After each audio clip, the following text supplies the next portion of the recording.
All right, so we're going to finish up this module with 5.3 and 5.4.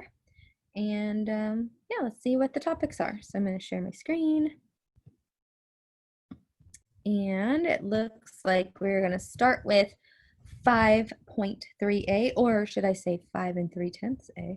Just kidding, nobody says that. 5.3a, converting fractions to decimals and order of operations.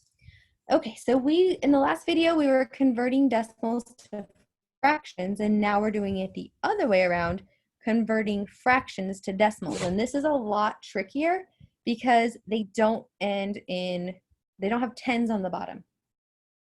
Okay, so I'm going to show you two different methods. There's actually another method if you get lucky. So this first one, actually, you get lucky because you could reduce this, and you probably could just reduce the fraction and know the decimal off the top of your head. But let's say it was numbers that you couldn't do that with. I want to show you how to work through those problems if you can't do it in your head, which is usually you can't do it in your head. It just kind of got lucky on the first one.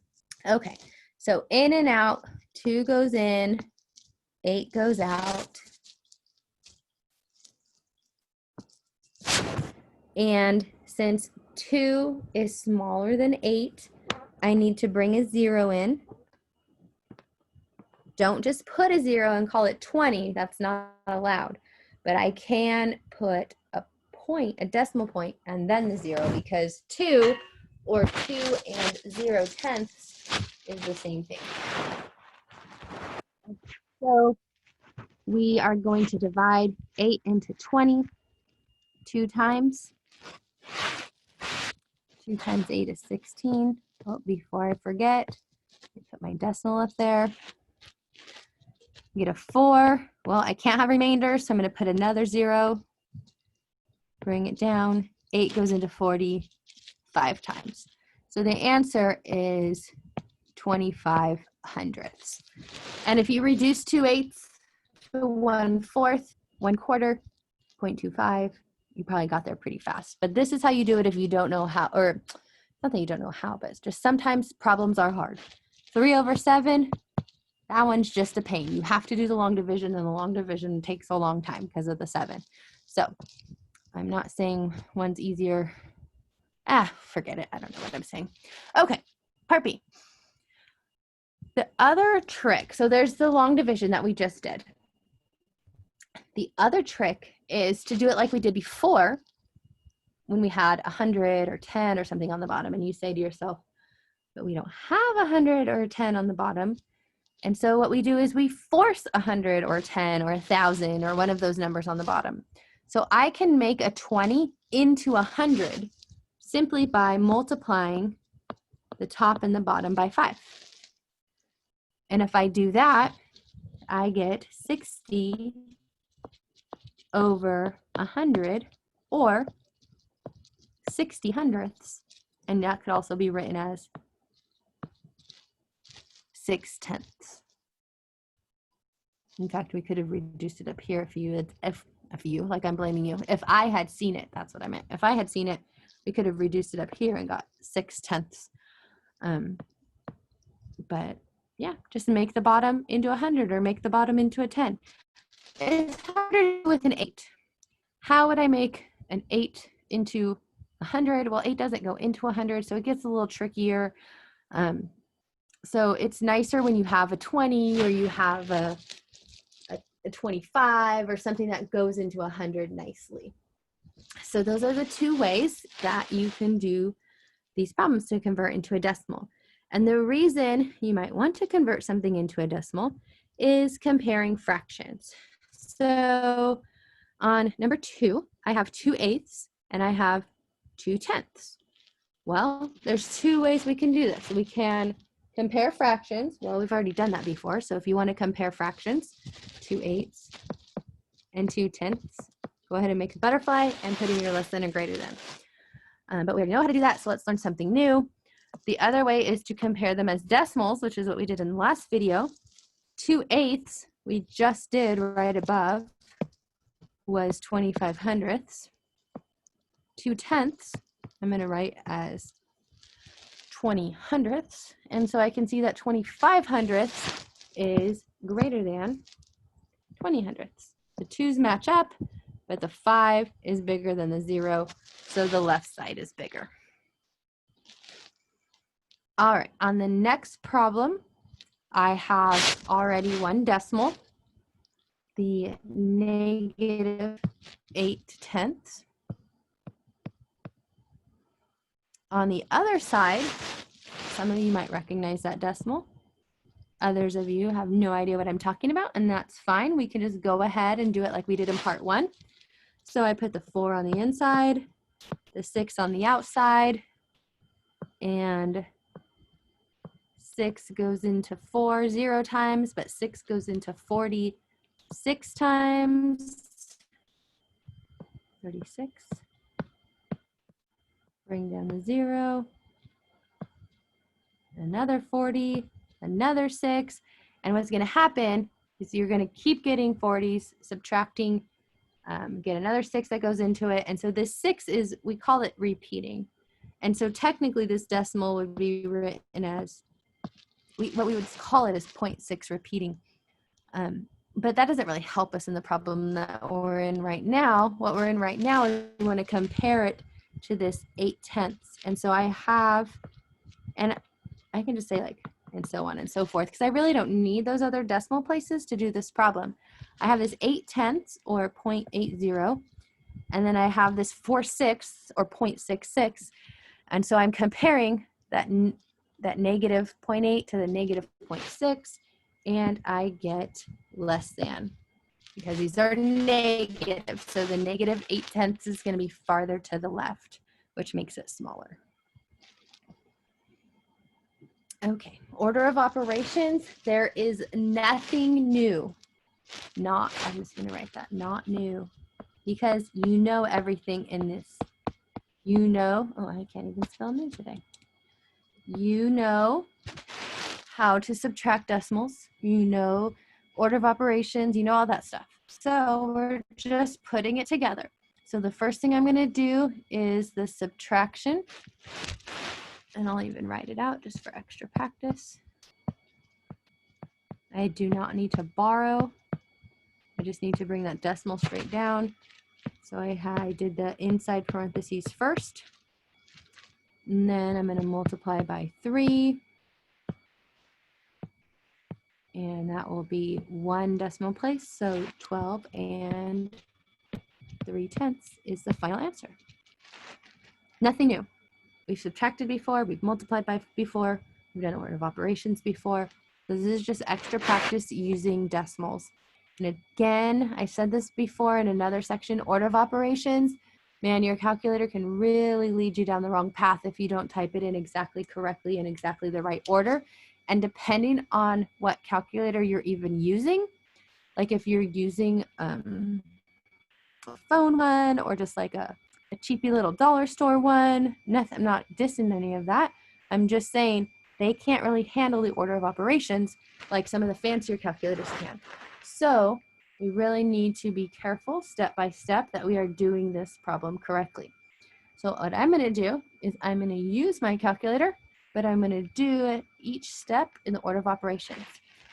So I have multiplication, division, subtraction, exponent. There we go. There's my first thing I'm going to do on this problem. So technically I could do that multiplication, but I'll just do it later. And we have -2/10. Oh no, we don't. We have 2/10 squared, and then we're subtracting that. So I put that in my calculator. I squared it by multiplying 2/10 times 2/10, and I got 4/100. Now I have multiplication and division from left to right. So I will multiply first. This will come first. And I get 1.2. I'm just going to write everything else the same way. Taking my time on this problem. Now that I got the 1 and 2/10, I'm going to divide by 2/10. And this next part gives me 6. Now the red part is not fraction. That's not what I'm trying to say. I'm just trying to list the steps. So that was the first step. That was the second step. That was the third step. The red part, you can just ignore in terms of calculations. That's just telling us the order. We got 6, and I'm going to subtract 4 hundredths from it. So I have $6. Take away 4 pennies. I don't even need my calculator. I know that is $5.96. If this was money, it would be $5.96. I just made up the money part just to make it more relevant.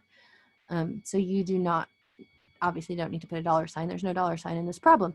However, it's, for me, it's easier to think of when I am subtracting decimals, is to think of it as money. All right, part C, we have 1/3 squared plus 3 1/10 times 5/10, and then it tells us to the nearest hundredth. And why it's telling us that is because 1/3 is a repeating decimal. So that when I put that in my calculator, it's going to go on and on and on forever. So I went around to the nearest hundredth. And so I have 1/3 times 1/3, and I get 1/9. And I don't want to round to the nearest third until, round to the nearest third, what am I talking about? I don't want to round to the nearest hundredth until I'm right there at the end, because if you round too soon, then your answer is going to be just a little bit off, and you might have already seen how picky the computer can be sometimes in taking answers. So I don't want to round too soon.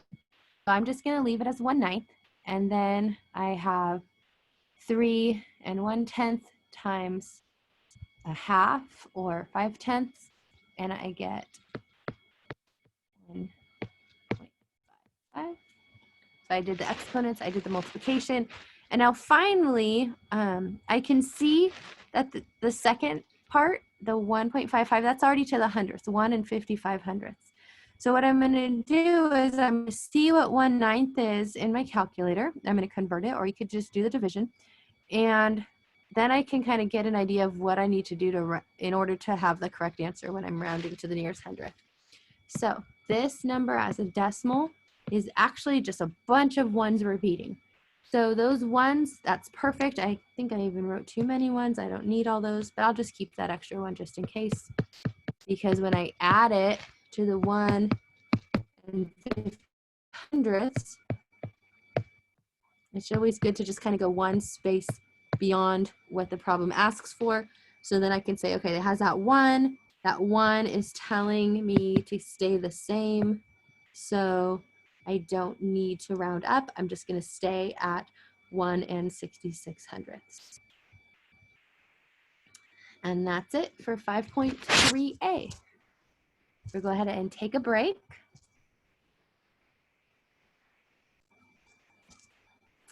And we are back with 5.3b, circumference and area of circles. So first of all, we need some formulas here, because now this is the first time we're really plugging some stuff in. And so this would be something to either write out on an extra piece of paper and just kind of have a formulas chart going, or maybe at the top of this page, write formula on it or something. So when you get ready to take the quiz and the test, you have these formulas available for you without having to flip through a bunch of pages of notes. Okay, so for circumference, that's the distance all the way around. If this was not a circle, we would call it the perimeter, but it is a circle, so it's called the circumference, and that is 2 pi r, and I'll talk about pi in a minute. And then we have area, and area is pi r squared. So the symbol for pi, we read it, it's the letter pi, and it's represented, the decimal approximation of pi is 3.14, 3 14 hundredths. And we are going to have some questions where it is asking, we're approximating all these, so we're going to use the decimal approximation. And so what we want to use here is the radius.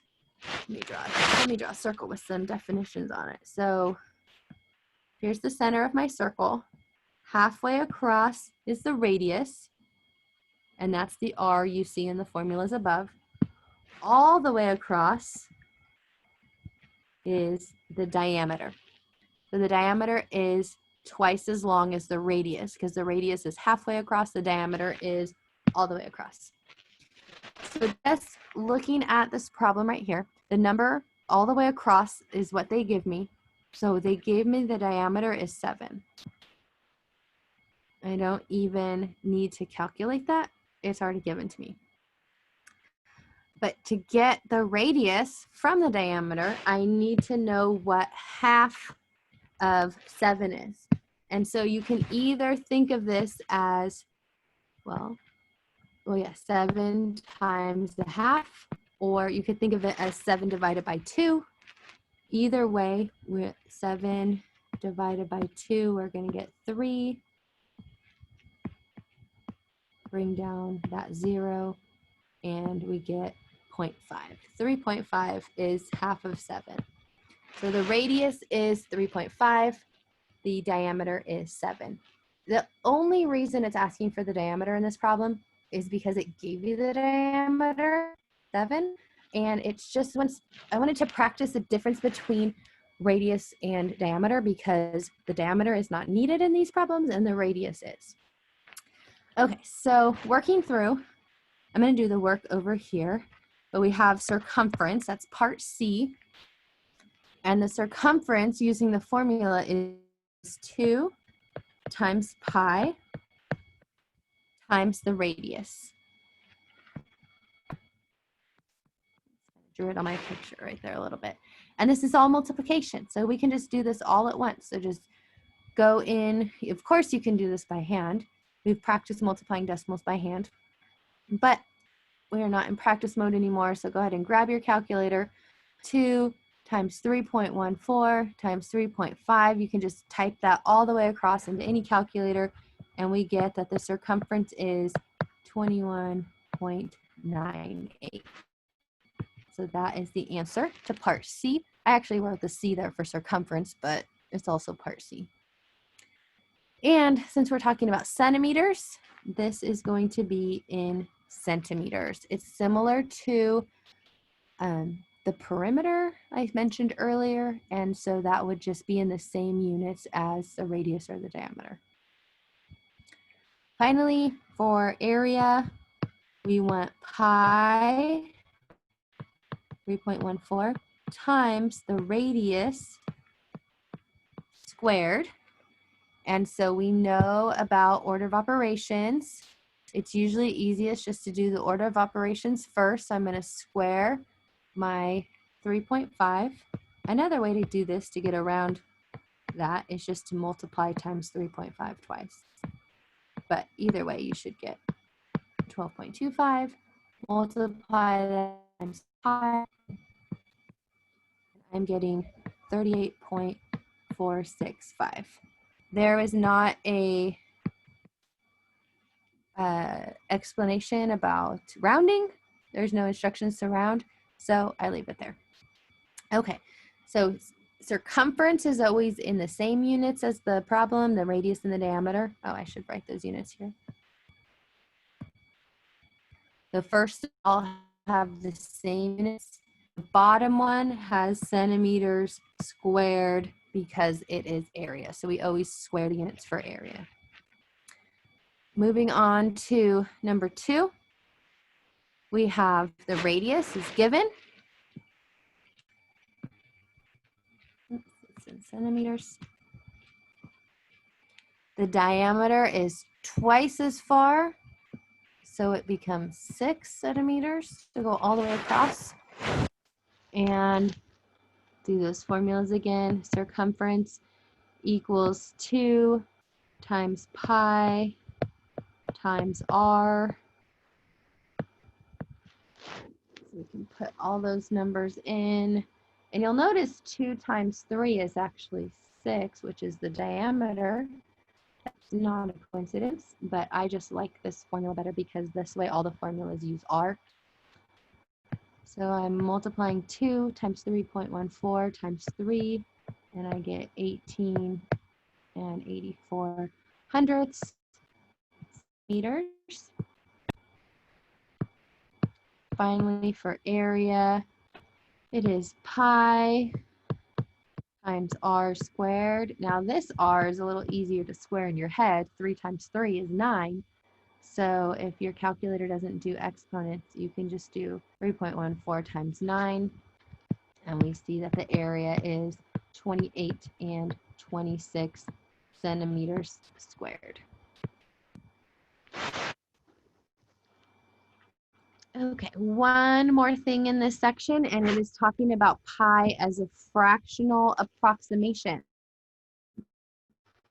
So what we did was find the decimal approximation.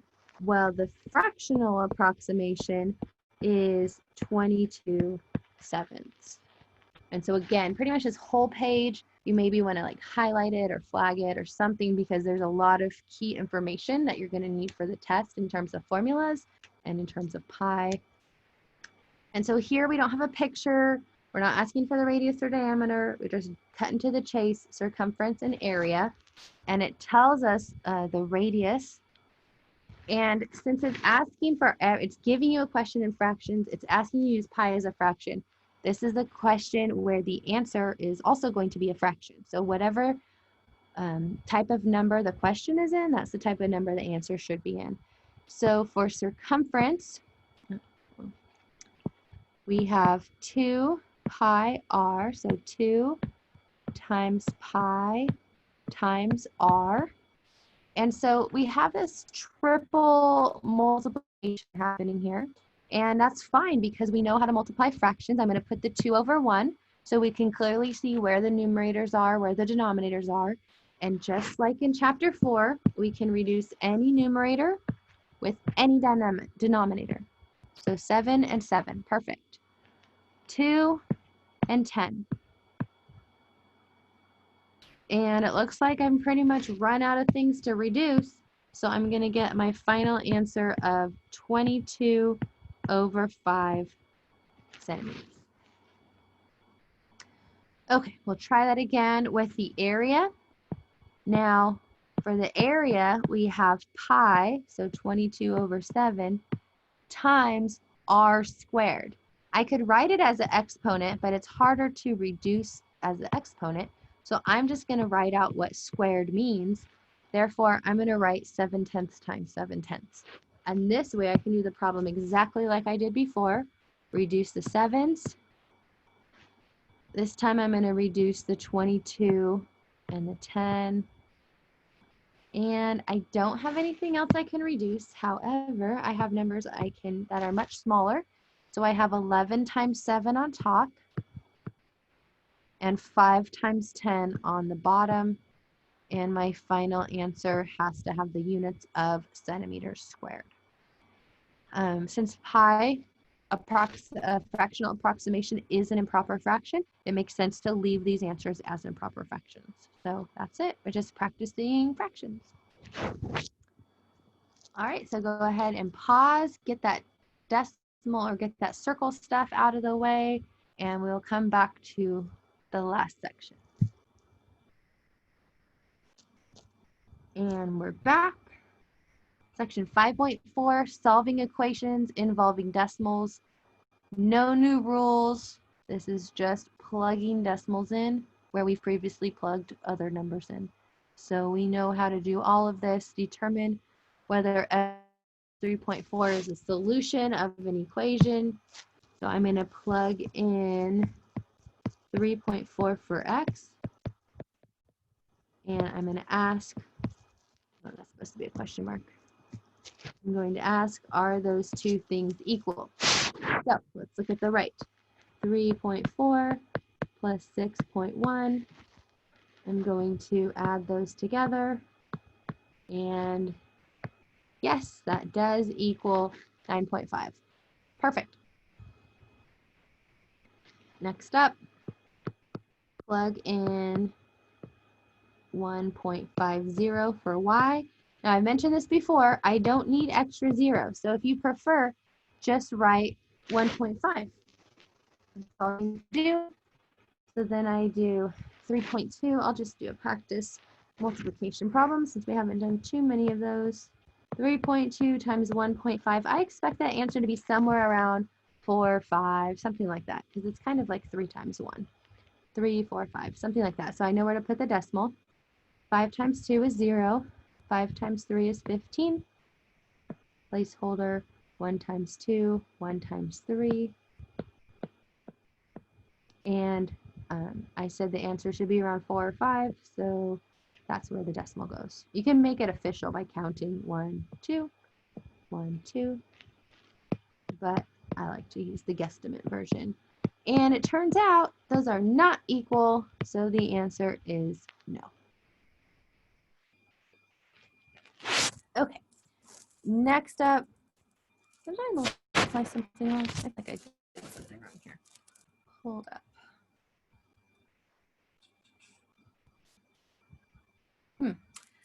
Clearly, I did something wrong because my calculator is giving me a different answer. I know that you can see it and you're shouting from your screens, haha, I just found it. This is what you are telling me, aren't you? You've probably been telling me this for 2 minutes. I forgot to carry the 1. That's supposed to be a 6. That's supposed to be an 8. Yes. Oops. Thank you for letting me know. I fixed it. It's all pretty now. Okay. So, oh, look at this. We're almost done. Perfect. So, here we go. Let's just get these done and be done with it. I'm going to subtract 2.07 from both sides. It is hard to keep my decimals lined up when my pen is so fat. So, that's okay. I'll just write it over here. There's a negative because I'm subtracting. I do not need to borrow. And I just quickly get that A is 2 and 31 hundredths. Same rules as before. We are going to do the opposite. If we are adding, then we need to subtract. On part B, we are dividing. So to undo that, we need to multiply. I do not know why I'm getting louder. I think I'm just excited to be done talking about decimals for a while. So I have 3.66 times 2. I remember to carry the 1 this time. Put my decimal there because 3 times 2 is 6. So my answer should be something near 6.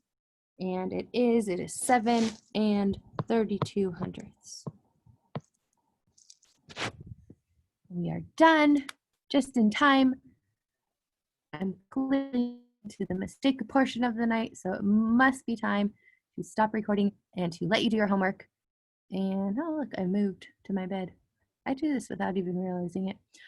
Okay, so finish up this module, and there's a quiz, of course, at the end. And then it looks like at the bottom here, we're going to be doing percent when we come back. But that's not until the next module, so it gives you a little time off in between. Okay, then I will see you in the next video.